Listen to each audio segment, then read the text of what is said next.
Right, I think it's time we talk about Rasmus Hojlund because Jesus Christ, what is going on with him? I can't believe what we're actually seeing with Rasmus Hojlund. I can't believe he's Manchester United's number 9.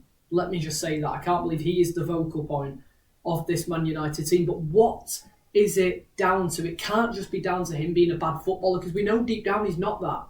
We know deep down he's not a completely trash footballer, is it? He isn't. We've seen glimpses of him over the past few seasons. And yeah, we can categorically say he's not dreadful. But why is it going wrong at United? Well, the first one is confidence, because oh my days, confidence is key, especially for a number 9. You need confidence. It's one of the most important attributes for a number 9, I would say. Other than obviously being able to finish or etc. But you've got to have the confidence to be able to be able to finish, haven't you? So I think confidence is a massive factor in Rasmus Hojlund's game. It's clear he just lacks it. He just lacks so much confidence when he's in these areas. We're not seeing him shoot enough. We're not seeing him score enough. And that is probably down to confidence more than anything. I think it becomes more of a psychological battle as well, especially at a young age, because that's on your mind all the time. Like, why am I not scoring these chances? What is going wrong for me? Like, Hojlund has shown glimpses, but ultimately, he's just not consistent enough. He's nowhere near consistent enough to be Man United's focal point, the number 9 for Manchester United, the biggest club in the world. I think he's got a lot of mental and emotional pressure on his shoulders, I would say. I mean, being brought into the club, one of the biggest clubs in the world, being brought in for a big price tag, £72 million? Like, that's crazy. That is crazy. That didn't help at all. It didn't help whatsoever. And to be fair, it automatically skyrockets his expectations. Like, the expectations go through the roof. If United fans around the world and fans local, if they see we're bringing in this talent, this young up-and-coming talent for £72 million, he's going to be Man United's new striker for the next decade.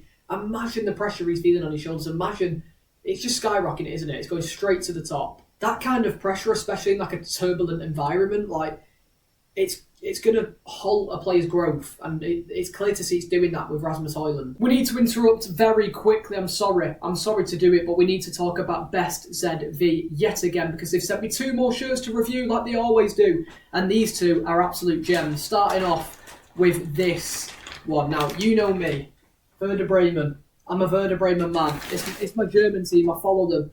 I follow them everywhere. I've never been to the stadium, but I do want to go someday. Maybe we'll take you with me. I don't know. Look at this. Oh, yeah. Diego. Do you remember Diego? What a player. I think he obviously played for Verdi, played for Wolfsburg, Atletico Madrid. I think he had a stint at, maybe played for Fenerbahce in Turkey. I think it was sort of like a little Legends game a few weeks ago. Nice shirt. It's got the embroiderment on the side. Werder Bremen have got one of the best badges. I'm going to say that forever. Their badge is unreal. And sticking with the German theme, guys, Bayern Munich, and we've gone for their anniversary shirt. We've gone for the red one. I think they released a few of these in different colours. We've gone for the red one because I think it's the best. I think the badge is absolutely incredible. 125 years of Bayern Munich. What a shirt. If you want to get any shirts yourself, make sure to check out Best ZV down below. Thank you for sending me out. Enjoy. Now, one of the most important factors for me is, I've been saying this from day dot, since he was at the club, not straight at the start, because again, you've got to give him a bit of leeway, but how good would it have been if we had a veteran mentor for him? Like, we've got no veteran leaders in that area of the pitch. No one. So, for example, at Atalanta, okay, that's where we signed him from, in Italy, he wasn't the focal point. He wasn't the main man at the club. He was one of several young players, let's just say. And at United, he's immediately been thrown in to be the main striker at one of the biggest clubs in the world. He's got no strong veteran to help push him, to help challenge him and help mentor him. I think that's really dampened his spirits at Man United. For example, I don't want to bring this player into it because of, again, personal issues off the pitch, but Mason Greenwood, for example, his finishing at the club, you can hate him or whatever, his finishing was unbelievable, and I think he learned a lot of that from the likes of Edison Cavani, who was at the club at the time, the likes of Ronaldo when he came back to the club. He had all these mentors, these Asian players who have been there, done that, been in the game long enough. He had all those players to learn off, and I think that's where he's missing. Like, for example, Greenwood's movement became immense as well, under the tutelage of Cavani, you could say, because he's one of the best to ever move in the box, moving around the box, getting into areas, the runs he makes. Cavani's one of the best at it. Greenwood started to improve in that. His finishing was even better from the right-hand side or the left-hand side, wherever he played. I think Hojlund's really lacking this. And that's where we've gone wrong. Rasmus Hojlund was our only striker last season. Again, Martial was at the club, couldn't stay fit. So Hojlund was more often than not the focal point of that Man United team, and he really, really struggled. This season we've seen us bring in Joshua Zirkzee as well, but again, that's not that mentor that needs to help Hojlund. It's sort of someone who can challenge him and try and push him out the team. They're at similar stages of their career, very early on in their Man United career. We've already argued Zirkzee's not actually a number 9 as well. But what does that actually mean for Rasmus Hojlund's Man United career? I think personally I'd move him on. I think he's had enough time. I think he's been through 2 seasons now and he's still not clicking into gear. I could be lenient with Hojlund and maybe give him one more season at the top level, but that is under one circumstance. We need to bring in an Osimhen, not a Delap. If you're going to keep Rasmus Hojlund at the club, you've got to bring in a Gyökeres, a Victor Osimhen, someone who's 25, 26, 27, sort of hitting their primes of the career. Not another Liam Delap who's in the same aspect of his career as Rasmus Hojlund. You can't be bringing another player in like that because it's not going to help Hojlund whatsoever. He needs that tutelage at the top. He needs it. I think we personally will move him on in the summer. I don't think Ruben Amorim is fond on the idea of keeping Rasmus Hojlund. I think he's given plenty of chances this season. He hasn't really, paid him back. I've always been lenient with Hojlund as well because we've been saying it since he came to the club, or even before that, even before Hojlund was here with other strikers we've had in the past. We don't create enough chances for our strikers. You've got to be a world-class striker to play for Man United because we never ever create chances for the strikers to score. Bruno Fernandes can try and he can do his best at it, and he certainly is doing that at the minute. But our wide players are an issue as well. They don't cross the ball enough. But I've got to counter that argument as of recently because we have started to do that. Under Ruben Amorim, we have started to get into wide areas and pull the ball across the box. And again, it might be different because we've not had Ahmad and we've had different players here and there, in and out the team.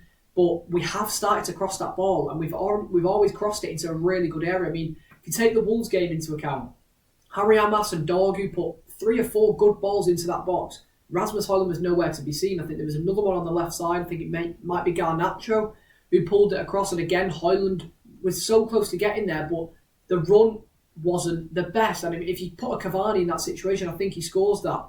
If you put a Ronaldo in that situation, obviously he's going to score that. He's one of the best to ever do it. Lukaku, Zlatan, all these players that we've had in the past that are experienced heads would score these types of goals. And I think that's where Hojlund's just lacking a little bit. I've given him the leeway over the past 6-7 months. Like, we haven't been creating chances. Last season, we weren't creating chances for him. He had that purple patch where he was sort of creating his own chances and making stuff for himself, but he's not even doing that now. I think Rasmus Hojlund's more bothered about the defenders than he is about getting the ball at his feet and distributing it to a wide area and then sprinting into the box. Like, you see it so many times. Hojlund he's more bothered about the defenders, argy-bargy stuff. And to be fair, I think that's a weak part of his game as well. He likes to come across as being strong, but I think the Premier League players have his number all the time. I think he's really struggling with the battles against you, likes of Saliba and your Gabriels and Ruben Diaz, etc. There's so many difficult defenders to get past in this Premier League, and all he's trying to do is hold them off, and he's not doing a great job at it. He needs to get that ball at his feet, dish it out wide. I mean, it's all right me saying this. Again, I'm not Rasmus Hojlund. I'm not a £70 million player playing for Man United, but I'm just seeing it from my standpoint.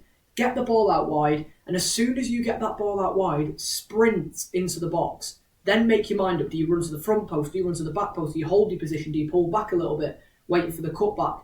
They're the sort of things he needs to get into his head for me, personally. Because you see it, sometimes he can do that. Sometimes he can hold a defender off 1 in 10, dish it out wide, and then he's not busting a nut to get into that box, is he? He's not doing it. He's just sort of moping around, waiting for someone. Then we get the ball in a wide area, we cross it in, and there's no one there.